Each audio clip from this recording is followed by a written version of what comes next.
사도행전 13장 13절에서 21절입니다. 키워드는 비시디아 안디옥으로 역사를 통해 보는 하나님 나라 역사입니다. 바울과 및 동행하는 사람들이 바보에서 배 타고 밤빌리아에 있는 버가에 이르니 요한은 그들에게서 떠나 예루살렘으로 돌아가고 그들은 버가에서 더 나아가 비시디아 안디옥에 이르러 안식일에 회당에 들어가 앉으니라. 율법과 선지자의 글을 읽은 후에 회당장들이 사람을 보내어 물어 이르되 형제들아 만일 백성을 권할 말이 있거든 말하라 하니 바울이 일어나 손짓하며 말하되 이스라엘 사람들과 및 하나님을 경외하는 사람들아 들으라. 이 이스라엘 백성의 하나님이 우리 조상들을 택하시고 애굽 땅에서 나그네 된 그 백성을 높여 큰 권능으로 인도하여 내사 광야에서 약 40년간 그들의 소행을 참으시고 가나안 땅 7 족속을 멸하사 그 땅을 기업으로 주시기까지 약 450년간이라.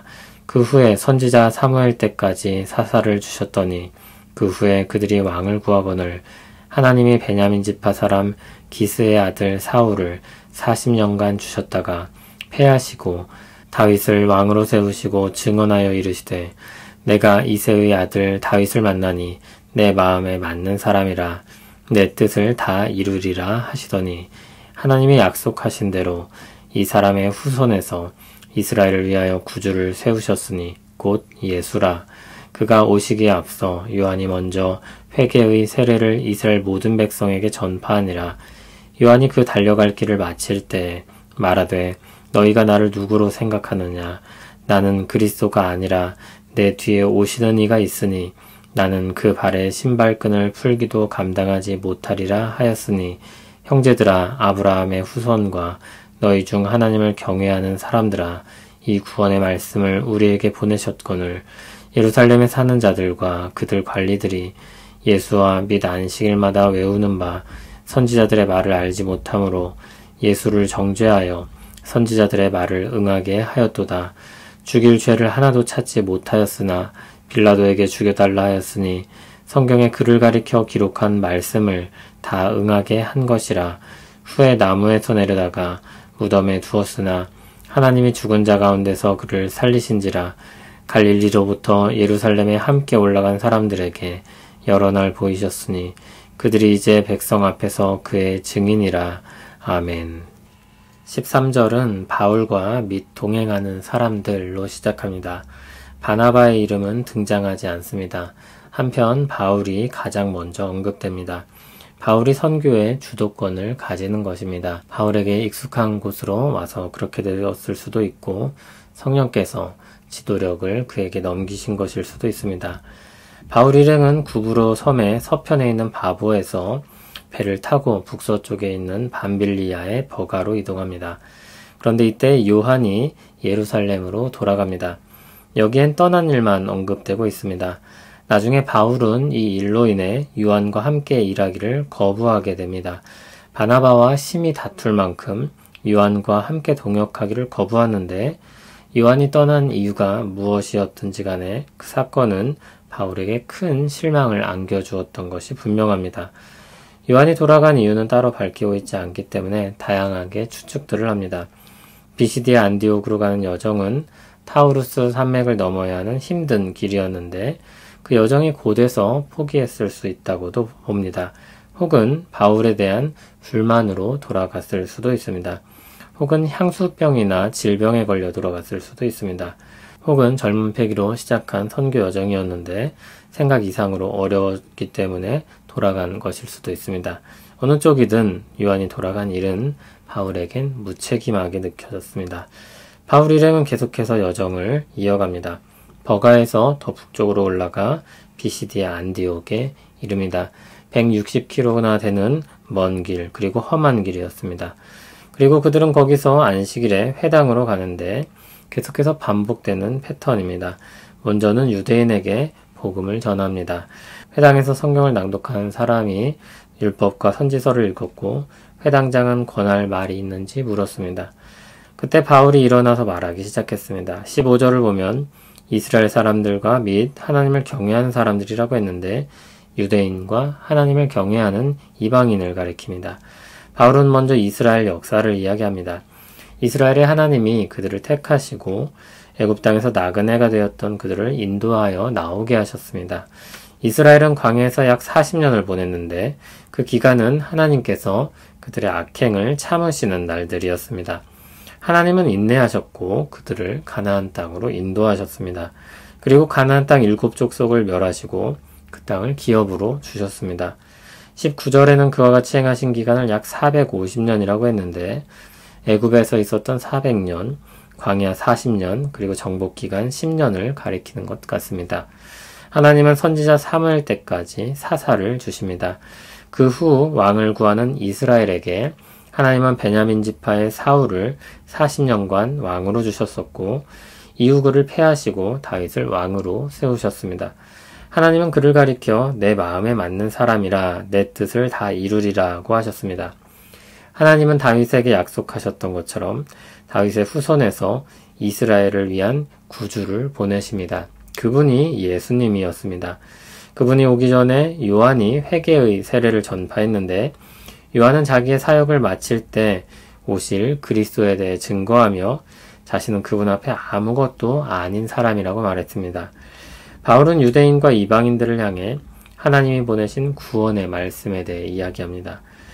예루살렘에 사는 자들과 관리들이 예수님의 말씀을 알지 못하고 안식일마다 외우는 선지자들의 말을 알지 못하여 예수님을 정죄했습니다. 그러나 오히려 그것은 선지자의 말을 성취하는 것이었습니다. 예수님은 죄가 없다는 것이 분명함에도 빌라도에 의해 죽임을 당하게 됩니다. 그것은 성경의 예언을 성취하는 일이었습니다. 나무에 달려 죽으신 예수님은 무덤에 묻혔지만 하나님은 그를 다시 살리셨습니다. 부활하신 예수님은 여러 사람들에게 여러 날 나타내셨고 주님을 본 모든 사람들은 부활의 증인이 되었습니다.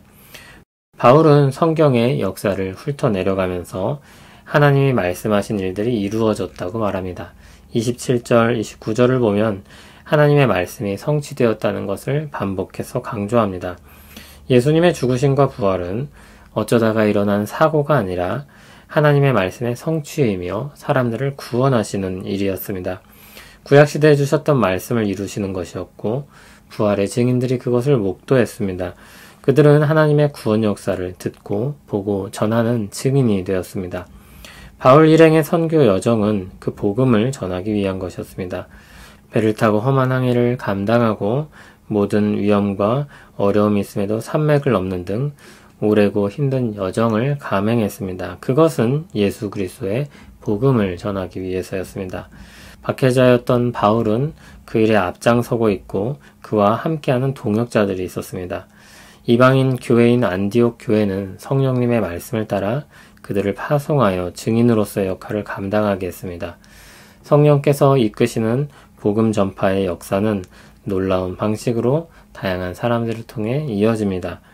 요한처럼 잠시 이탈하는 일도 생기지만 하나님의 역사는 계속해서 전진합니다. 하나님의 역사 속에서 우리는 자기 백성을 택하시고 그들을 참아주시고 인도하시는 하나님을 보게 됩니다. 이 역사는 다른 사람들의 역사가 아니라 우리의 역사이며 그 역사 속에 하나님은 우리의 하나님이십니다. 하나님께서 자기 나라를 세우시고 이끄시는 것을 보면서 하나님 백성된 우리는 평안과 감사와 소망을 느낄 수 있습니다. 하나님은 놀라울 이만큼 긴 역사를 통해서 계획하신 바를 이루시는 지혜와 능력의 하나님이십니다. 그 하나님이 우리를 위하시면 누가 우리를 대적하겠습니까? 우리는 하나님 안에서 늘 평화를 누릴 수 있습니다. 하나님은 자기 백성을 택하여 부르시고 그들을 오래 참으시는 하나님이십니다.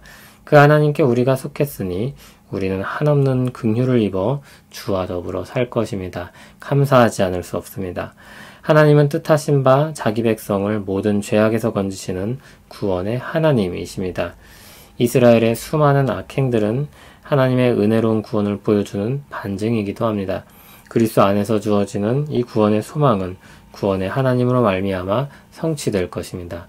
우리는 그 소망을 가지고 사는 하나님 나라 백성입니다.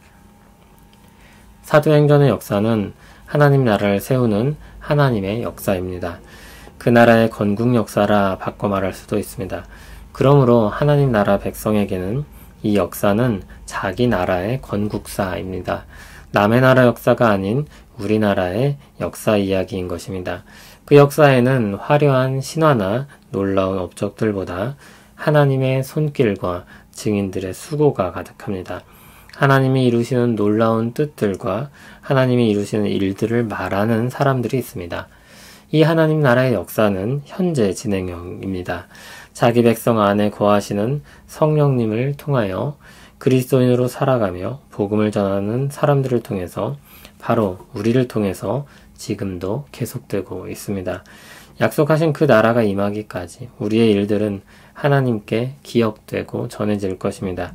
소망의 날에는 우리의 추억과 하나님을 향한 찬송이 되어 계속해서 기억될 것입니다.